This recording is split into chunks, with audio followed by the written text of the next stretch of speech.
Hello guys, আমি তোমাদের সবার প্রিয় তুই না চলে এসেছি একটা নতুন ভিডিও নিয়ে। তো এই দিনটা ছিল আমার দিদির বিদায়ের দিন। আমি বিদায়ের সময় এতটাই ইমোশনাল হয়ে পড়েছিলাম, তাই জন্য আমি সেই ভিডিওটা রেকর্ড করতে পারিনি। আর তাই জন্য আমরা তারপর থেকে দেখাচ্ছি। এটা আমার জামাইবাবু, আমি, সুইটি দিদি আর আমার বোন আর ভাই। আমরা সবাই মিলে দিদিকে দিদির শ্বশুরবাড়িতে রেখে আসতে যাচ্ছিলাম। এটি বাঙালি বিবাহের একটি নিয়ম, যেটার মধ্যে কনেকে তার শ্বশুরবাড়িতে রেখে আসার জন্য কিছু আত্মীয় বা তার বোন ভাইরা যায়। তো এখানে দিদির শ্বশুরবাড়ি চলে এসেছি আমরা। দিদির শ্বশুরবাড়ির এখানে বরণ হচ্ছিল, সেখানে এত গ্যাদারিং হয়েছিল যে আমি পুরো ভিডিওটা করতে পারিনি। আমার দিদি আর জামাইবাবু শ্বশুরবাড়ি আসার পথে যতগুলো মন্দির পড়েছে রাস্তা, ততগুলো মন্দিরে নেমে ঠাকুরকে নমস্কার করেছে। যেমন তালপুকুর কালী মন্দির, আমার জামাইবাবুর পাড়ার ওখানে বড় ধর্মরাজ মন্দির আছে, পুরাতন নবনারী আছে।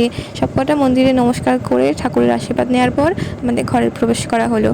দিদি শ্বশুরবাড়ি পৌঁছে যাওয়ার পর আমরা ছেলের বাড়ির দিক থেকে যে নিয়মগুলো হয় সেগুলো দেখতে পেলাম। আমার জন্য এটা প্রথমবার ছিল। আমার দিদির বিয়ের জন্য আমি অনেক কিছুই প্রথমবার দেখছি নিজের স্বচক্ষে, যেগুলো আমি অন্যদের বিয়েতে অত লক্ষ্য করতাম না। আর যেমন দুধ উতরানো দেখা, এগুলো আমি বেশিরভাগ সিরিয়ালেই দেখে এসেছি, যেটা নিজের স্বচক্ষে দিদির জন্য দেখা হয়ে গেল আমার। তো এখানে এসে আমাদেরকে দিদির ঘরে বসিয়ে জল মিষ্টি দেওয়া হলো। বাইরে দিদির আশীর্বাদ চলছিল। তো আমরা আশীর্বাদ হয়ে যাওয়ার পর দিদিকে রেডি করতে শুরু করলাম।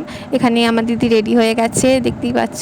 নতুন বউ হয়ে প্রথমবার আমার দিদিকে দেখা আমার, মানে বলতে পারবো না যে কেমন লাগছিল, কিন্তু একটু অন্যরকম লাগছিল।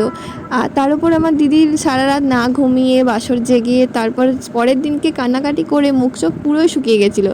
তো ভালো লাগছে তো বলতে পারবো না, কিন্তু ঠিকঠাক লাগছিল। না মানে ভালো লাগছিল, কি বলবো, আমার মুখ থেকে বলার তো দরকার নেই, ও জানে ওকে ভালো লাগছিল। তো এরপর আমরা দিদিকে রেডি করে নিয়ে চলে গেলাম ছাদে, কারণ ছাদেই সব অ্যারেঞ্জমেন্টগুলো করা হয়েছিল। আর যেহেতু আমরা কিছু খেয়ে দিয়ে আসিনি, আর আমাদের জোরও করছিল দুপুরবেলা খেয়ে যাওয়ার জন্য, সেই জন্য আমরা দিদি শ্বশুরবাড়িতে দুপুরবেলা খেয়ে দিয়ে বাড়ির দিকে রওনা দিলাম। তো জামাইবাবু আমাদের জন্য একটা টোটো ধরে দিয়েছিল, তো টোটোটা করে আমরা বাড়ি আসছিলাম। তো আমরা এই নিয়েই গল্প করছিলাম যে সকালবেলা কীরকমভাবে কান্নাকাটি করতে করতে এলাম আর আসার সময় হাসাহাসি করতে করতে যাচ্ছি। তো এই ভিডিওটা এতটা পর্যন্ত রাখলাম, পরের ভিডিওতে দেখা হচ্ছে, টাটা বাই।